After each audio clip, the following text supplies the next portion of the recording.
Hi, and welcome to this video that is detailing your 7th grade syllabus. So let's take a look. A syllabus is essentially a document that tells you everything you need to know about a class. So in 7th grade, we start giving them. They are a tool that's there to help you to kind of outline anything and everything that you may or may need to know or may not need to know about 7th grade. So this is all going to detail grading systems and what to bring to class and class materials and all that good stuff. So I start with a quote. Typically when I do this, we're all in class and I'll ask you, the purpose of education is to replace an empty mind with an open one. And what do you think that is? So I'm still going to do the same thing here, just going to look a little different. So you're going to get to this question and I want you to think about it. The purpose of education is to replace an empty mind with an open one. And Malcolm Forbes said that. So I want you to write down in the prompt what you think that means. All right, moving on. Course descriptions. This is kind of like what 7th grade English is all about. The theme for 7th grade English at CHM, so the blue team does the same thing. Mrs. O'Brien, if you ever are in the building, you might see her, or hopefully next year if we're all back together, you would see her. So she teaches 7th grade on the blue team. So our theme is looking inward. So with that in mind, the primary focus of this course is to foster critical thinking, reading and writing skills, and to encourage students to understand their role and responsibilities in the learning process. And I apologize that I am going to read all of this to you, even though you're looking at it. And I know you guys can read, but just to make sure we go over any vocabulary that we're not sure of and or so that you really understand what we're doing in 7th grade, since this is an important kind of document or introduction document to our year. So students will be expected to achieve high standards and to challenge themselves throughout the course. So we are going to read, we're going to write, we're going to look at the intricacies of what it means to be a good writer and a good reader. We're going to work on some skills, and we're going to be able to not only hit the New York State standards, meaning we're going to, obviously learn them, but you're all going to be able to exceed them as well.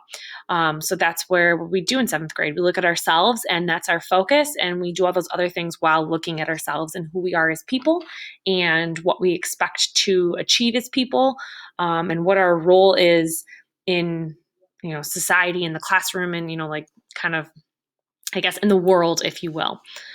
So the expectations that I have for you as a student in my classroom is that I expect that you are going to respect one another, yourself, and the classroom, be it the physical one if you are here, or a digital shared classroom space.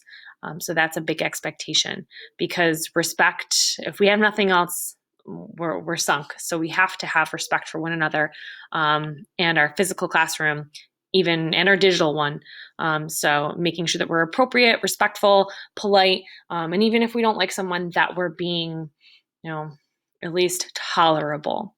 Be responsible for your own actions. So we're not going to blame others. I'm not going to blame the well, I didn't turn that assignment in because the internet crashed, even though I had 4 days, but I waited till the last second, and it's the internet's fault. It's not the internet's fault. It's your fault. So we're going to talk a lot this year about being responsible, and taking responsibility for our own actions and thoughts, and again, like how we function as people in the world. And bottom line, if I could rank these, they're all important, but this is, really important, is to give your best no matter what.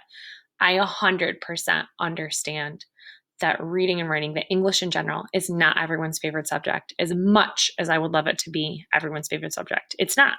And some of us are great natural readers and great natural writers, and we don't have to really put a lot of effort into it, and it's, comes very easy because we're interested. And some of us don't. And so all I ask is that you just give your best. So even if you are not a strong reader or writer, or even if you don't just really enjoy reading and writing, it doesn't have to be that you don't feel that you're good at it. I very much expect you to give your best, because that's important. Punctuality. Punctuality is going to look a little different this year. Some of you are going to be in person, and some of you are going to be at home at any given time. So the expectation is that you are in class at whatever time that needs to be.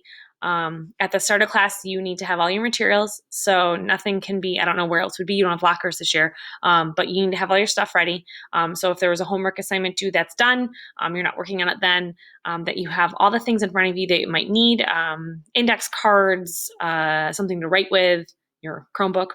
So those things would be with you, and that you are on time. So if you are at home and you're waiting for me to call to do attendance, that you are ready for that, that you're not in another room, that your Chromebook is open and ready for that call, etc. So you get 2 unexcused tardies, which means being late.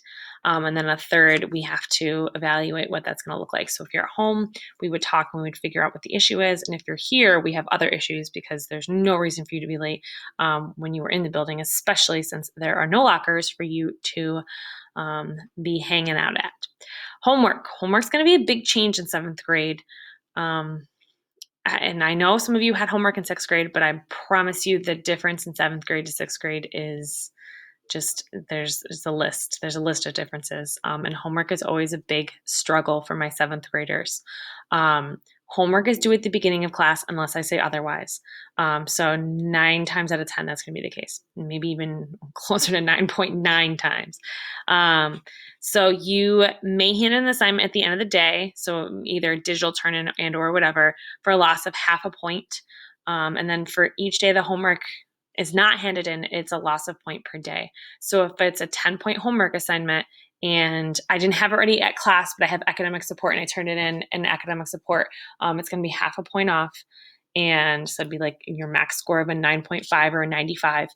If it's not due by the end or not done by the end of the day, and or I'm not getting it till the next day, and or like, do you see where this is going? It's points off per day. So if I started with a potential of 100 and I'm 2 days late, I can only get a max score of an 80 or an 8 out of 10.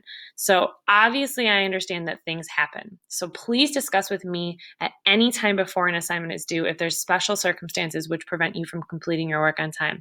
I will tell you right now, I have a baseball game or I have a soccer game or I don't think anyone has dance right now, but I have dance. Those are not going to be acceptable excuses in that we need to time manage. Time management is going to be a big thing for 7th graders to really start to kind of be a huge part of your life. Time management is very important. So we have a homework calendar for you to help keep track of those assignments. You have an agenda that you can write down those assignments. So there's lots of ways to help you track what's due and when, but it's up to you as a student to make the time for your work. So excuses that, will fly are not like, oh, I had a sporting event, or I was playing with my friend and I forgot about it. Like, those are not going to be acceptable excuses. So failure to complete assignments will result in a failure of the class, because if you're not doing the homework assignments or doing the things that are due, chances are that you're not going to be successful on quizzes, tests, essays, and other things. So it's really important that you're doing your work. And if you're struggling, please come talk to me or send me a message and we can set up a time to figure out what's the issue. We have academic support. I'm happy to help anyone that is struggling because obviously, like, you're here to learn. That's my job, is to help teach you. But it's absolutely important for you to reach out to me because I don't know if you're struggling or not. So we don't have too much homework in English class. Sometimes it's reading a chapter of a book. Sometimes it's, reading an article, but you'll always have a couple days, to complete something or a few hours or something like that. But it is something that is going to be, especially with our online in-school kind of combination here we got going on, you're going to have to do some work outside of school. So it's really important that you pay attention to when things are due and ask questions if you're stuck. And I will tell you right now, after we're still on homework, if you ask me or tell me you didn't understand something and like, well, that's why I didn't do it, I tried it and I didn't understand it, and it was something that you had 3 or 4 days to work on, it's still getting points off. I have no sympathy if you had waited till the last second to look at it, then realized you didn't really know what was going on, messaged me at 10 o'clock at night because I'm not looking at my email or my Google Classroom that late, and then we're like, well, I tried. That's all. It goes back into time management there. Absentee procedure. So students have 2 days to complete missing work for an excused absence and are responsible for obtaining all missed work while absent, which shouldn't be too difficult because everything gets posted online. So you can't tell me you don't have it because it's there. All quizzes, tests, projects, all that has to be made up within a week of an absence. And in terms of what an absence looks like, it would be an absence from a class. So if I call you and you aren't answering, that means it's an absence in school tool, which means it's considered a illegal or illegal absence, and you would have time to make that up. So if we have a test or something, we'd have to set up a time because that means I'm going to send you the link. It's a whole thing. So absentee is going to look a little weird, and this is kind of like the best language I could come up with to kind of go over what we'd have. So if you're sick and you're an in-person, like let's say it's an A-day and you are sick on an A-day, so I don't see you. You obviously have all the work, so you know what's assigned because you can access it all in Google Classroom. So it really shouldn't be too much of an issue this year. In that regard, absenteeism is going to be a lot easier to deal with. But obviously, if you still want to check in with me, make sure you didn't miss anything else. Materials. You need some loose leaf paper. So scrap paper, something along those lines, because sometimes I ask you to, just free write really quick. A pen or pencil. I don't care if they're colored pens, but it has to be something that's legible. I grade or do things in all different colors. I don't know how much paper we will have contact with this year, but I do use different colored pens. So I don't mind I don't mind because I use them, but it does have to be something legible. So like a yellow colored pencil is not an appropriate writing utensil. Headphones, you absolutely need headphones. You absolutely need headphones. They can be $2 earbuds. It does not matter, but you need them for in school and you need them for home because you never know when you're in school. I'm going to try my best to make sure that when you are in here that we are doing something that does not require your Chromebook, or if it does, it's something minimal where you're not watching a video, but sometimes things happen. So please, please, please, you need headphones. They're a requirement. They are a necessity because we cannot share them. And index cards and if you don't have index cards, you can just cut a piece of computer paper or lined paper and cut those into, 4s or 8s. It doesn't have to be fancy. It works. Self-advocacy. This is a big word here, big hyphenated word. Self-advocacy means that you are advocating for yourself. So meaning if I'm struggling, I need to seek support or assistance. An advocate is someone that helps or reaches out for it, helps someone else. And so in this case, when you self-advocate, you are seeking help for yourself. So the expectation is that I don't know if you are struggling unless you tell me, especially with this distance learning model or with a hybrid model. I'm not going to see some of you maybe at all this year. It really depends on how things go. So I don't know if you are struggling, so I 100% need you to reach out and tell me, I don't get this. I didn't understand this assignment. I don't know what I'm supposed to do here. Can you help me? Because if you do not seek me out, even if I send you a message, hey, are you okay? Like, what's going on? I don't know. I'm not you. So I need you to make sure that if you are struggling or you need some help, that you reach out via email, message or something, or if you see me in person, because you are responsible for your own actions. And bottom line, it's your education. It is you who is the one that needs to learn the material. I already passed 7th grade. I teach 7th grade every year, but I passed 7th grade years and years and years ago. So I know all this stuff. It's you. You're the one that needs this material. So you absolutely want to make sure that you're doing the best that you can and that you are asking for help when you need it, which I know can sometimes be scary, but I promise you I'm here to help you. School policies, we basically got to follow the dress code. And you have to follow the electronic device code, which is that you can't have them in person. And when you are home, I can't stop you from having your phone next to you, but I absolutely can monitor that. So it shouldn't be out. It should be away. Dress code is obviously in the school code of conduct, so those are pretty much there. Consequences for not meeting expectation. This is going to vary depending on how I see you. In person, I might give you a nonverbal cue, meaning I might look at you or stand somewhat near you. A verbal reminder or a warning. We might have to meet at a different time to set up an action plan to change our behavior. And unfortunately, if it gets to a parental or, we might have to get administrative means Mr. Hunter might have to get involved. If we're at home, some of these same things will work. I might chat you a message or shut down your computer because I can do that, lock your screen.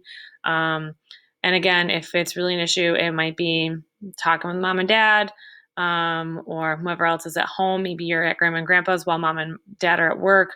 Whatever that looks like, it would be talking with your parental unit and unfortunately possibly getting Mr. Hunter involved, which we don't want to do. So making sure we're being appropriate at all times. Grading. This is going to be different than sixth grade. Much of this is. We have a points this year, all middle, so basically all your classes will function this year, which is new, which is kind of nice for you. All your tests, quizzes, all that stuff, everyone's classes will be set up the same. So meaning everyone has total points. So tests, projects, essays for English class have a max of 50 points per assignment. Homework is a max of 10 points per assignment. So it could be a 5-point homework assignment, a 3-point homework assignment, but no more than 10. And classwork and quizzes, same with 20 points. So no weighting, no percentages, just points. And that all gets totaled up in School Tool. You might see it in Google Classroom, but you 100% need to check School Tool. That is the end all be all in terms of grade reporting. Extra credit. This is one that always gets my students riled up every year. I do not believe in extra credit. Let me be clear. It is your responsibility to complete your assignments on time and not rely on extra credit opportunities to boost your grade. There are no extra credit opportunities in life. That's not a thing. You get what you put in. So, I'm happy to provide extra materials for enrichment for those who would like it, for them to do on their own that's not graded, but you do not get credit. If I do nothing for 8 weeks of a marking period, meaning I don't do my homework, I don't do my classwork, I'm not studying for quizzes or tests, and I'm doing poorly, why would the teacher put more work or effort into coming up with a new assignment for you to do when you didn't do the stuff in the first place? That's extra credit is not a grade leveler. Some of you are going to say, well, yeah, like what if I put in extra effort and I like really am a super expert and I know the stuff. Well, now you're a super expert and you know the stuff, but grades are not everything. And what I mean by that is when you learn, you should be learning for the sake of learning, not for the grade. And extra credit absolutely implies that the grade is the important part, not the learning. And the learning is the important part. So I don't believe in extra credit because you're here to learn, not to get some arbitrary grade or some number attached to it. The grade should tell you, if we're going back up to grading, if I have 90 out of 100 points, that tells me, a teacher, that you know your stuff and you're doing a good job and you're keeping up on your things, that your assignments are coming in on time, that you're studying, because that is what that is reflective of. And that's, again, bottom line is learning is the important part, not the grade. The grade is just, I guess, the bonus that makes you feel good. So that is a piece there, but I 100% do not believe in extra credit. If I'm doing a great job at my job, I'm going to get a raise. Or if I work salary like I do and I'm doing a great job and I do extra work on my own time, I typically get paid or compensated for it. Extra credit does it. That's not how that works. I'm going out of my own way to do it versus as a teacher, I'd have to create materials for you and then have to grade them myself. I'm doing more work than you are. So it's not really extra credit. All right, last thing here, and this is probably the most important one: plagiarism and cheating. Plagiarism, or copying another student's work and passing it off as your own, will result in a 0 for that assignment. Let me repeat that. Plagiarism, or copying another student, well, it doesn't have to be another student. It could be someone else's work, anyone else, any published person, and passing it off as your own will result in a 0 for that assignment. And that's the first time, because if it happens again, it's a referral. Cheating on tests or quizzes will also result in a 0. If students are caught copying homework, all involved parties, yes, all. If I give my homework for someone else to copy, I'm getting a 0 too if we're caught. will receive a zero on the assignment. I do not tolerate cheating. You are intelligent individuals and are capable of using your own brains to complete an assignment. If you are struggling, you need to see me for help, not see your peers to copy off their work. This was a huge issue. We have all sorts of plagiarism checkers in English. When we write an essay, I run it through a plagiarism checker. It's going to tell me if you copied it from the internet somewhere. It's going to tell me the source that you copied it from. I see cheating, unfortunately, did this last year pretty consistently. And this is the first thing I referred back to. Day 1, or in this case for you, day 2. You are educated on this. I know your librarian last year talked to you about this. I know you talked about it in English class or when you had writing last year. I know you talked about it the year before. It's in the code of conduct. There's a whole section on plagiarism and cheating. It's a lie. You are lying. You're saying that someone else's work is yours and you're trying to take credit for it.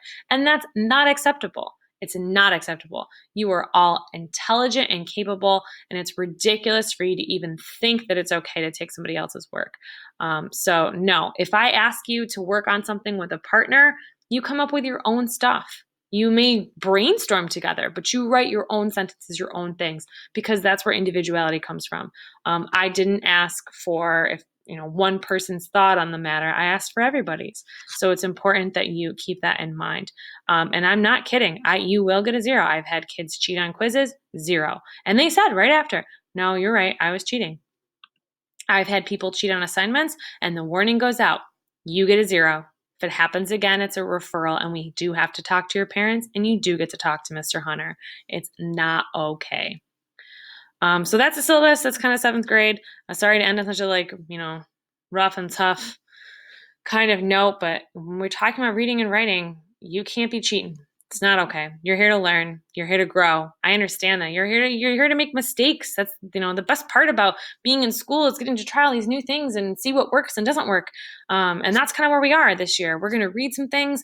We're going to write some things. We're going to read books. We're going to read short stories. We're going to write essays. We're going to think about who we are as people. We need to do all these cool things, even with COVID and with the potential of being, super far apart or maybe not even ever getting to be all of us in the school this year. But I'm excited for this year. I'm excited to be back in a semi-normal thing of coming to school every day type thing and seeing guys and learning. So you do need to, acknowledge that this has been read and reviewed. But hopefully you feel a little bit better about English class. I'm looking forward to the year. So see you guys later. This concludes this video.